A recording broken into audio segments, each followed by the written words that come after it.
Hello? Hello. I just got this big manila folder from the CIA. What? This is the sound. Oh, It's very funny, the font that they use. I was still expecting like typewriter for some reason.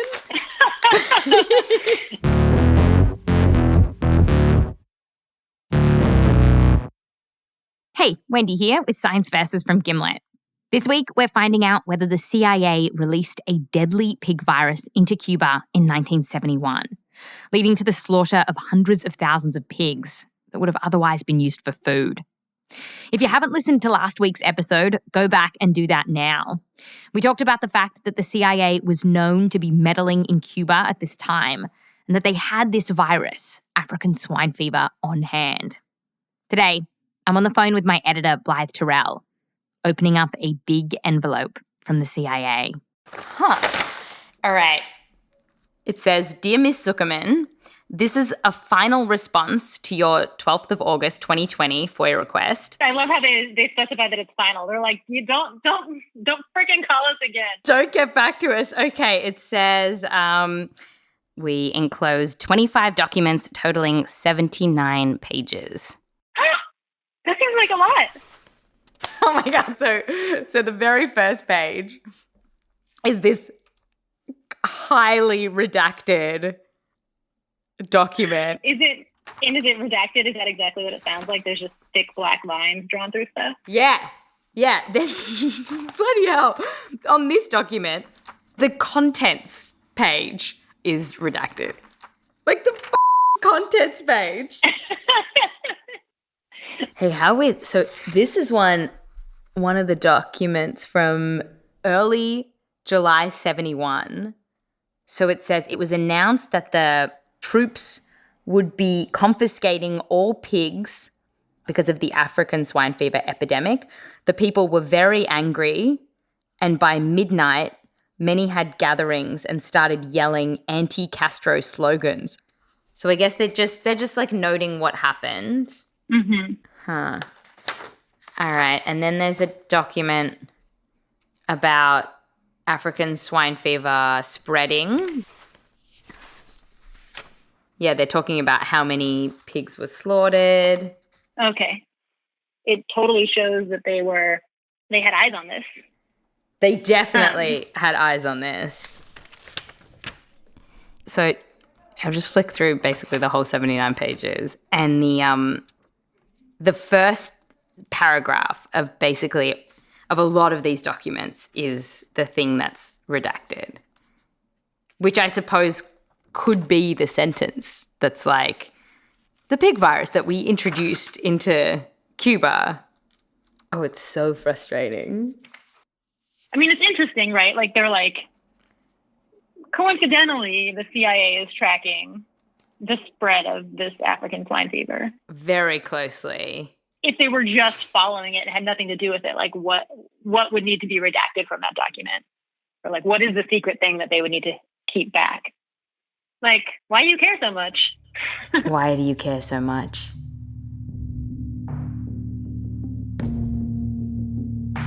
Last episode, we heard about how this virus, which is harmless to humans but super deadly for pigs, caused chaos in Cuba.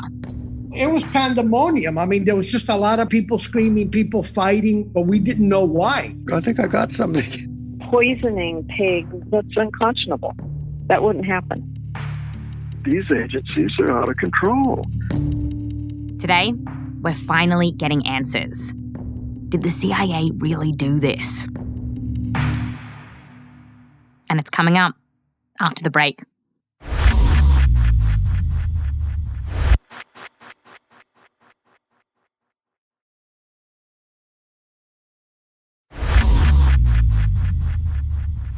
Welcome back. Today, we're working out what happened with this pig virus in Cuba. It had never before been seen in this part of the world. And then it appears in Cuba in 1971, devastating their pork industry. How did it all go down? After diving into the declassified documents, one thing was clear. the CIA was following this outbreak closely.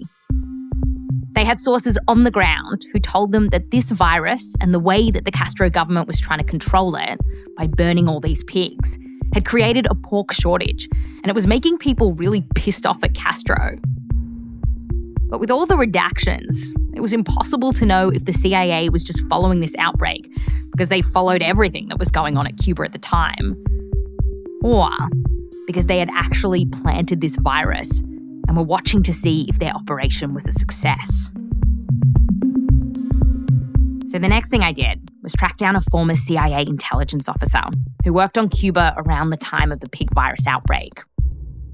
I started working on Cuba for the CIA as a very young man in 1964. This is Brian Latell. He worked on Cuba for so long that I heard someone at the CIA call him Mr. Cuba. And once he left the CIA, he started writing books about all this and diving into declassified documents.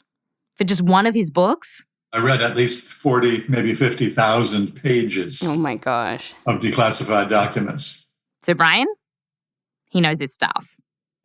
And he said, particularly in the 1960s, there was a lot of pressure on the CIA to topple the communist regime in Cuba and to get rid of Castro. And while some classic ideas were thrown around, having Castro shot, delivering him a dose of poisoned pills, soon the CIA started thinking outside the box. They were crazy schemes. And some of them were the result, I think, of 2 or 3 martini lunches in Washington clubs, dreaming up ways of trying to get rid of Castro under all this pressure from the Attorney General of the United States. Like one wild scheme Brian heard about? The CIA came up with it because Castro loved scuba diving. And somebody said, well, how about putting something up where he dives? And someone said, yeah, what about a seashell? So there was this idea, we fill a seashell, a very beautiful seashell, with a bomb, and just hope that he finds it. And then he would, maybe he would be killed. It was such a wacky idea that no one ever took it seriously. Yeah, as far as Brian knows, no one actually tried to make this literal bombshell. Much like some of the more sinister ideas we talked about in the last episode, like infecting Cuban sugar farms with a parasite or giving their cows hoof and mouth disease. It does seem like a lot of the ideas thrown around at the CIA end up on the cutting room floor. But when we hear about these plots, it kind of makes it sound like Cuba and Castro were lambs to the slaughter for the CIA. Like the CIA could just gin up plans over martinis, and if they were game enough to actually do it, then Cuba was going to be cooked. But Brian told me that that's actually not what was going on. In fact, Cuba was no sitting duck. They had their own version of the CIA, and they were good. Very good. Brian went so far as to say that the world's most capable and successful spy master was Fidel Castro. And we know that Castro wielded this amazing spy program, thanks largely to a man called Florentino Aspiaga Lombard. Brian told us about what he did. So in the 1980s, Florentino worked for the Cubans in their embassy in what was then Czechoslovakia. He was a chief agent there in one of the main cities in Slovakia. That was until he defected. He went to Vienna. Late on a Saturday evening in June 1987, Florentino went to the heavy iron gates of the US Embassy in Vienna. Holding his passport and a thick Cuban intelligence document that he'd stolen, he told a young Marine guard, "I'm a case officer for Cuban intelligence, and I want to talk to the CIA." And soon, he started talking. A Cuban, who worked for the such and such ministry, he was reporting to you. He didn't really work for you. He really worked for us. And that was the beginning. That was the tip of the iceberg. And the CIA officers who were listening, they were horrified. They were horrified. Oh, no, not really. It can't be. But then he provided them with so much information that it clearly was true. And of course, the follow-up question must have been, Were there any others? Yes, there were. And by the time they finished debriefing him, the CIA officers who were in the know about this were in shock. Nothing quite like this had ever happened. There were as many as 4 dozen double agents, Cubans recruited by the CIA, who were actually faithfully working for Fidel. Wow. Their spy master. Basically, from the time of the Bay of Pigs back in 1961, the CIA's agents in Cuba weren't actually working for the CIA. And years later, even after the US government knew all this, they were still getting outfoxed. Like in the 90s, Brian himself was caught out. I worked with one of their most successful spies. Her name is Ana Montes. And did you know? I did not know. No, I did not know that she was a spy working for Castro. How did that feel, though? I felt terrible. I felt, here I was, a senior CIA officer at that point. I was a senior executive. I didn't connect the dots. So what does all this mean for the pig virus outbreak and whether the CIA did it? Well, hearing all this, for me, made the conspiracy theory feel a bit less likely. Because I think it actually would have been really hard to get the pig virus into the country with so many Cuban double agents on the inside. And for what it's worth, Brian told me that he'd never heard of this pig virus plot. While you were at the CIA, while you were doing your research, you heard nothing about the idea of the CIA having a hand in releasing this pig virus? No. Nothing at all? No. I don't think we've ever... I can be proven wrong, I suppose, if more declassified documents come out on the subject. But I would be surprised if the U.S. ever used biological agents against the Cubans. And when I asked the CIA straight out, so did you do this? They flatly denied it, writing to me recently that, quote, CIA unequivocally had nothing to do with the outbreak of African swine fever in Cuba, end quote. Now, if it wasn't the CIA, it does leave this big mystery about that story we talked about last episode, which journalists Drew Fetherston and John Cummings wrote for Newsday. They had sources who told them this complicated story about an unmarked container that was passed around the Caribbean. Someone said that the container had African swine fever in it, and several sources said they were sure that the CIA was somehow involved in all this. So what's up with those guys? Well, some people who study this stuff had suggested to me that they might have been part of a communist propaganda campaign to make the US look bad.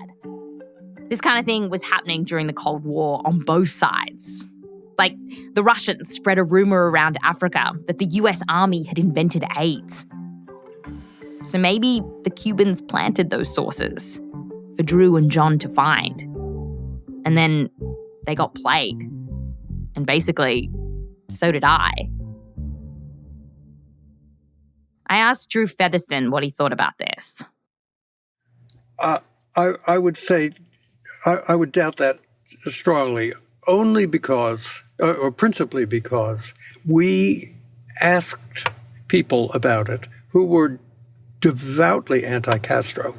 We didn't get a call from anybody that said, "Oh, by the way, I got a lead for you." It was not something that somebody cooked up and pushed in our ear. I mean, if it was a trap for us, it was so well set. So, anything's possible. This is a very cloudy world that these plots take place in. Drew reckons that those sources would be long dead by now, so we may never know if they were lying. But there's still one more rock to turn over here. We're going to have to leave the clouds, the world of secretive sources and sneaky spies, and talk to some scientists. Because there's a group of nerds who think they know what happened here. And that's coming up just after the break.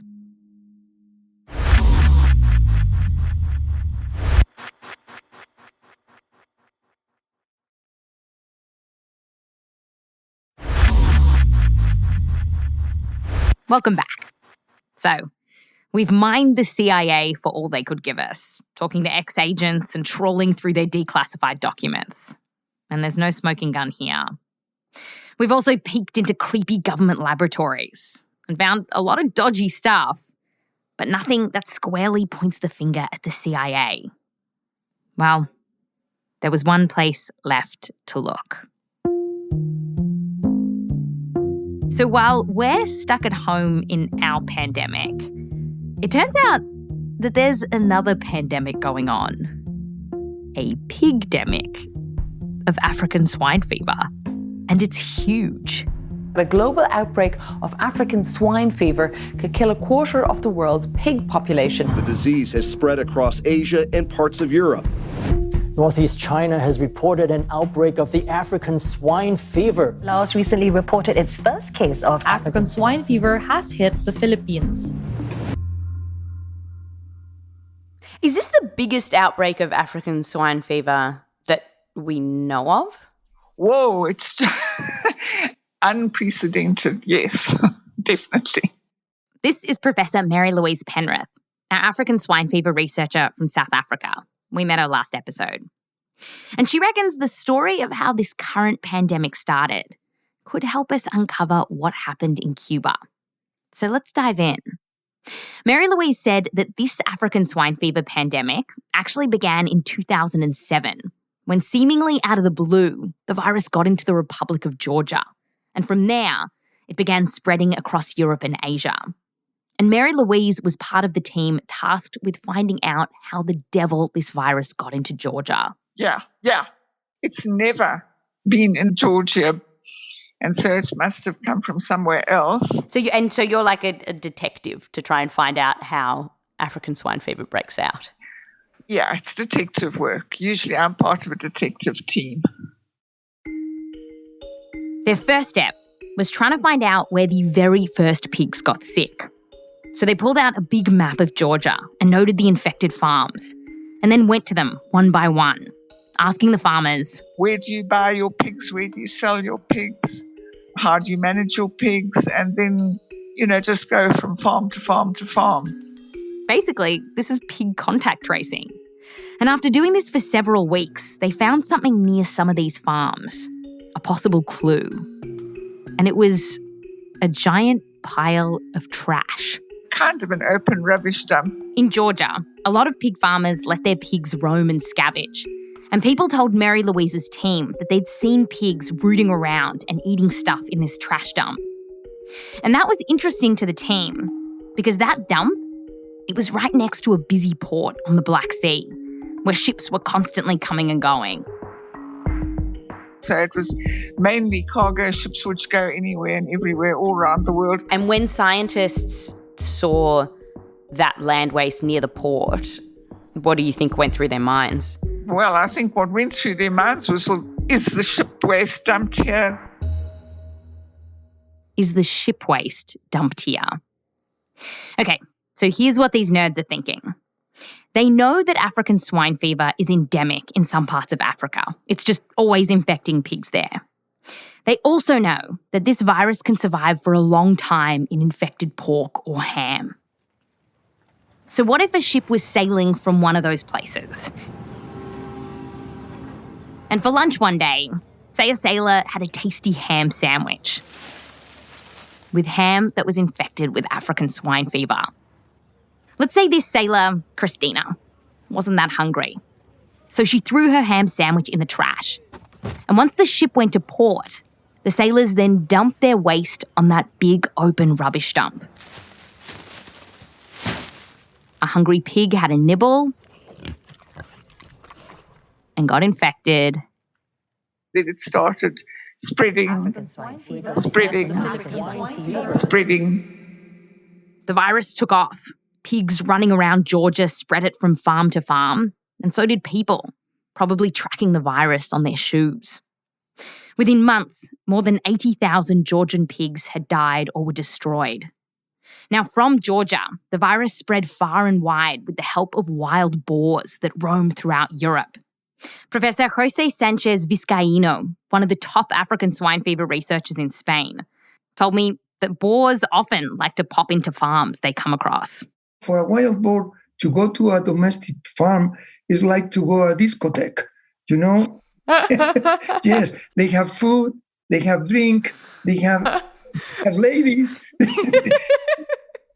I see it from the pig's perspective now. It's a big party. So they jump in, they go in for the party to eat, to drink something, to talk with ladies. So I think that's why the infections happen. So that's how the current pandemic got so bad. And this might seem super weird. Tainted pork from some far-off country getting thrown onto trash piles and pigs eating it.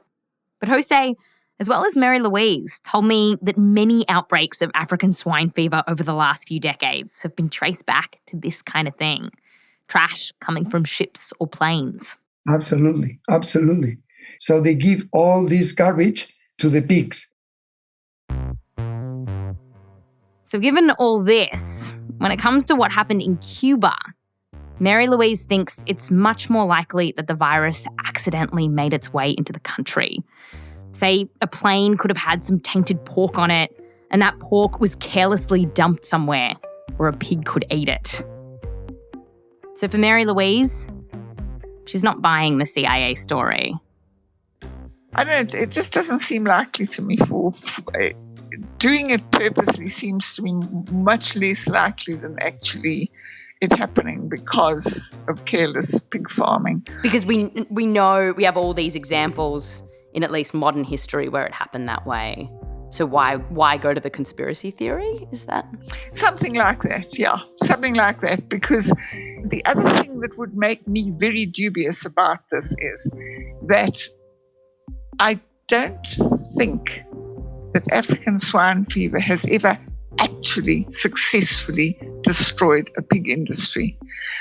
There have always been pig farmers who could carry on. It would hit an economy, but it very likely wouldn't take it out. It wouldn't have a very lasting effect. Mary-Louise told us that in her experience, people often want to point fingers after one of these outbreaks and pin the problem on some other country. In fact, she remembers this happening in Georgia. Shortly after her team figured out the source of that outbreak, she was talking to a group of animal experts about it. It was all very difficult. I was giving a presentation, and of course it was all being translated into Georgian, which, like often when you're giving a talk in English and it's translated into another language, you say, the pigs all died, and they said, and you think, oh, shit, what are they saying? But anyway, this old gentleman started shaking his head during the translation. At the end of it, he put up his hand and he said he didn't wish to be disrespectful, but this consultant had got it all wrong. It came from Russia. That was it. And why did he think that? Well, they weren't very friendly with Russia, were they? Yeah, much like the Americans were blamed for releasing the virus in Cuba, the same thing was playing out in Georgia in the 2000s. And there's one final thing that backs up Mary-Louise's ideas about the Cuban outbreak. We think we know what country that tainted pork might have come from. While Cuba was pretty isolated in 1971, there were a few countries that had infected pigs and were flying in and out of Cuba. And one of them was Spain. In the 71, we have a lot of virus in this country. This is José again. And he said that in the early 70s, he was in college in Spain and learning about this virus. You know, we have regular flights during these times. So the possibility to have a sandwich, a salami sandwich from Spain that could be infected was very high at that time, for sure. So when you imagine it, they took their trash and saw some pigs and were like, here you go. They take the leftover of the airport to feed the animals. Yeah? They give it, like candies. But that food was infected. Recently, a team of researchers from Russia and the US analysed genes from African swine fever viruses from around the world. and they found that the virus that infected Cuba in 1971 was the same strain that was floating in and around Spain at the time. So the evidence suggests that the strain in Spain came to Cuba from the plane. It was Spain for sure, and that's it. It is always possible that one day someone will find a CIA document stuffed into the bottom of a drawer saying, "We did it." But the best evidence we've got right now suggests that this wasn't the CIA. Much like the coronavirus that we're dealing with now, it just happened. No one's evil grand plan. The US did have a grand plan, though. They wanted to damage the Cuban economy and ultimately make life really hard for people in Cuba. And they didn't need to release a pig virus to do it. They ended up doing it in a completely legal way, with an embargo. Starting decades ago, the US government stopped US companies from selling food and eventually even medicine to Cuba. And they pressured companies in other countries not to trade with them as well. Throughout the 90s, it was hard to get some foods and medical supplies into Cuba. They had to start rationing soap, and that led to outbreaks of diseases like scabies. And that is the thing about conspiracy theories. It's kind of scary and a bit exciting to think about sneaky spies running around with vials of viruses ready to unleash them on the world. But once you really dive into it all, the truth, the facts, the science, it's scary and exciting enough. That's Science Versus.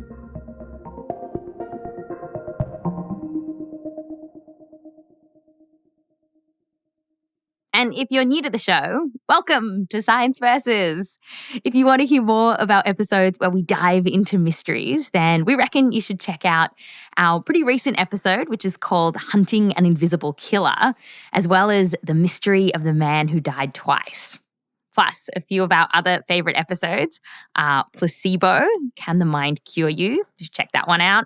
And 5G, Welcome to the Revolution. We'll add links in our show notes.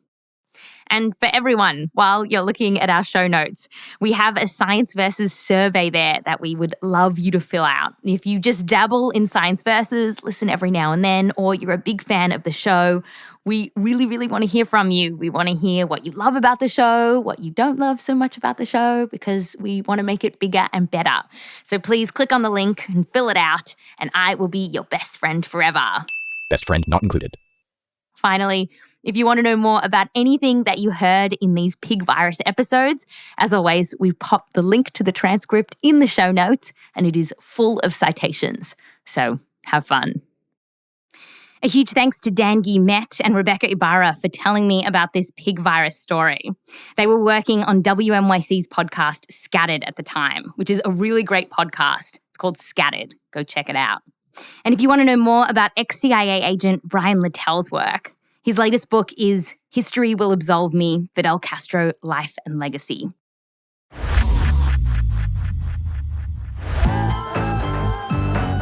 Our episodes on this pig virus outbreak were produced by me, Wendy Zukerman, with help from Nick DelRose, Mathilde Urfalino, Hannah Harris-Green, Rose Rimler and Michelle Dang. It was edited by Blythe, Terrell and Caitlin Kenney, with help from PJ Vogt. Fact-checking by Diane Kelly. Mix and sound design by Peter Leonard. Music written by Peter Leonard, Emma Munger, Bobby Lord and Marcus Bagala. Interpreting by Carmen Gratterol and Julia Kaplan. Translation by Silvina Baldermann. And thanks to everyone we got in touch with for this episode, including Peter Kornbluh, Professor Armanda Bastos, Dr. Alexis Albion, Dr. David Williams, Professor Hugh Wilford, Dr. James Lockhart, Professor Louise A. Perez, Dr. Megan Niederwerder, Stephen Aftergood, Vicki J. Huddleston, and many others. A special thanks to the Zukerman family and Joseph Lavelle Wilson. I'm Wendy Zukerman. I'll fact you next time.